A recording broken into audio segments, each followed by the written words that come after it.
اسلام کا ایک جرری دلیر ہے۔ اسلام کو ایک ایسا ثبوت اللہ نے عطا کیا ہے کہ یہودی کہتا ہے اگر 6 مہینے یہ شخصیت دنیا میں اور رہتی تو شاید دنیا میں کوئی کافر نہ بچتا۔ وہ ثبوت کون ہے؟ وہ حضرت عمر فاروق رضی اللہ تعالیٰ عنہ۔ میرے نبی پاک علیہ السلام نے فرمایا میرے بعد کوئی نبی ہوتے تو خطاب کے بیٹے عمر ہوتے۔ لو کان نبی بعد لکان عمر ابن خطاب، میرے بعد کوئی نبی ہوتے تو خطاب کے بیٹے عمر ہوتے۔ تاریخ کا حوالہ اٹھا رہا ہوں، ایک ورق الٹ رہا ہوں۔ اس عمر فاروق کو در رسول پر لانے والی، اس عمر کو اللہ کے گھر کی طرف رستہ دکھانے والی، اس فاروق اعظم کو دین کا سپاہی بنانے والی، یہ کوئی اور نہیں ہے، یہ عمر فاروق کی ہمشیرہ ہے، یہ جناب عمر کی بہن ہے۔ بہن نے بھائی کی کایا ہی پلٹ ڈالی، بہن نے ذمہ داری کا احساس کیا، بہن نے ذمہ داری کا احساس کیا تو اس رنگ میں قرآن پڑھا کہ فاروق اعظم فرماتے ہیں میرے دل سے کفر دور کر کے مجھے رسول اللہ کا غلام بنا دیا ہے۔ بہن اگر ذمہ داری کا احساس کرے، بہن اگر ذمہ داری کا احساس کرے، حضرت عمر فرماتے ہیں، حضرت عمر کہتے ہیں میری ایک نوکرانی نے، کنیزہ نے کلمہ پڑھا، میں اسے دروں سے مارا کرتا تھا، میں تلوار لے کے گھر سے نکلا حضور کو شہید کرنے، تو مجھے کسی صحابی نے کہہ دیا تو حضور کو شہید کرنے جا رہا ہے، گھر کی تو خیر منا، تیری بہن اور بہنوئی بھی کلمہ پڑھ گئے۔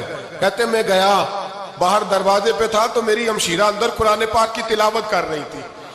فاطمہ بنت خطاب، فاطمہ بنت، کتنا پسند ہے یہ نام صحابہ، کس نے رکھا ہوا ہے؟ فاطمہ بنت خطاب تلاوت کر رہی تھی، سعید بن زید بہنوئی بھی تلاوت سن رہے تھے۔ فرماتے میں نے قرآن سن لیا، دروازے پہ دستک دو جی، بہن نے دروازہ کھولا، قرآن پاک کے صفحے چھپا دیے، کیا کر رہے تھے تم لوگ؟ بہن خاموش ہو گئی، میں نے کہا بولتے کیوں نہیں؟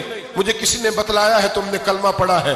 تو کہتے ہیں میری بہن جو مجھ سے اتنا پیار کرتی تھی کہ کبھی بولی نہیں تھی، کبھی بات جو میں کہتا تھا ہو جاتا تھا، آج میں نے اس بہن کی آنکھوں میں توحید کی لذت دیکھی، اس کی پیشانی میں سجدے کا نور دیکھا، اس کے لب و لہجے میں رسول اللہ کی شریعت کی چھاپ دیکھی، تو میری بہن کہنے لگی عمر تم نے جو سنا ہے سچ سنا ہے، اب میں اور میرا خامد مصطفیٰ کے نوکر ہیں، اب ہم دین کے پیروکار ہیں۔ کہتے زور سے تماچا مارا، میں گر گئی، میرے خامد کو مارا پیٹا، کبھی جھگڑا نہیں ہوا تھا، آج پہلے دن عمر نے مارا، میری پیشانی سے خون نکلا، اٹھ کے کھڑی ہوئی، میں نے کہا تو مجھے جان سے پیارا بھائی ہے، زندگی بھر تیرے سامنے کبھی میں نے کلام نہیں کیا، لیکن عمر یہ توحید کی بات ہے، یہ رسول اللہ کی بات ہے، اگر تو خطاب کا بیٹا ہے تو میں بھی خطاب کی بیٹی ہوں، جس ماں کی چھاتیوں سے تو دودھ پی کے جرری ہوا ہے میں نے بھی اسی ماں کا دودھ پیا ہے، جتنی طاقت ہے تو لڑا لے،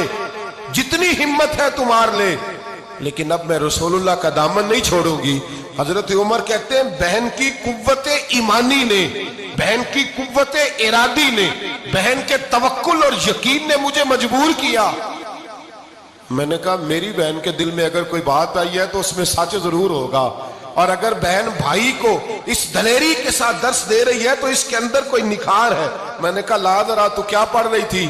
جناب عمر کہتے ہیں پھر بہن نے دلیری والا جواب دیا، فرمایا ایسے کیسے لاؤں؟ جا پہلے غسل کر کے آ، جا وضو کر کے آ، کپڑے بدل کے آ، یہ رسول اللہ کا قرآن ہے، یہ اللہ کی کتاب ہے، بے وضو بے غسل نہیں پڑھی جا سکتی۔ فرماتے میں غسل کر کے کپڑے بدل کے جو بیٹھا، بہن نے قرآن پڑھا، بہن نے قرآن پڑھا۔ اللہ کرے بہنیں بھائیوں کو قرآن سکھانے لگے، اللہ کرے بہنیں بھائیوں کو حدیث سکھانے لگے، اللہ کرے بہنیں اپنے بھائیوں کو رسول اللہ کے در پر جھکانے لگے، اللہ کرے بہن کہنے لگے آ جا مل کر کے دونوں دین کی۔ بہن نے قرآن پڑھا، فاروق اعظم رو رو کے نڈال ہو گئے۔ حضرت عمر کہتے ہیں بہن کی زبان سے چند آیتیں سنی تو میں نے کہا مجھے باندھ لو، ہاتھ باندھ لو، میں حضور کو قتل کرنے کے ارادے سے آیا تھا نا، مجھے باندھ لو، کرو آیا سا مار مقامنے نو، ہن مینو مار دے لے چلو، مت عمر دی عمر برباد ہوئے جتھے عمر سوار دے لے چلو، اب مجھے لے جاؤ در رسالت ماپ۔ ایک بہن نے ذمہ داری کا احساس کیا تو حضرت عمر جیسا سپوت دیا۔ بہنیں اگر ذمہ داری کا احساس کریں، ذمہ داری کا احساس کریں تو اسلام میں بہت بڑا انقلاب آ سکتا ہے۔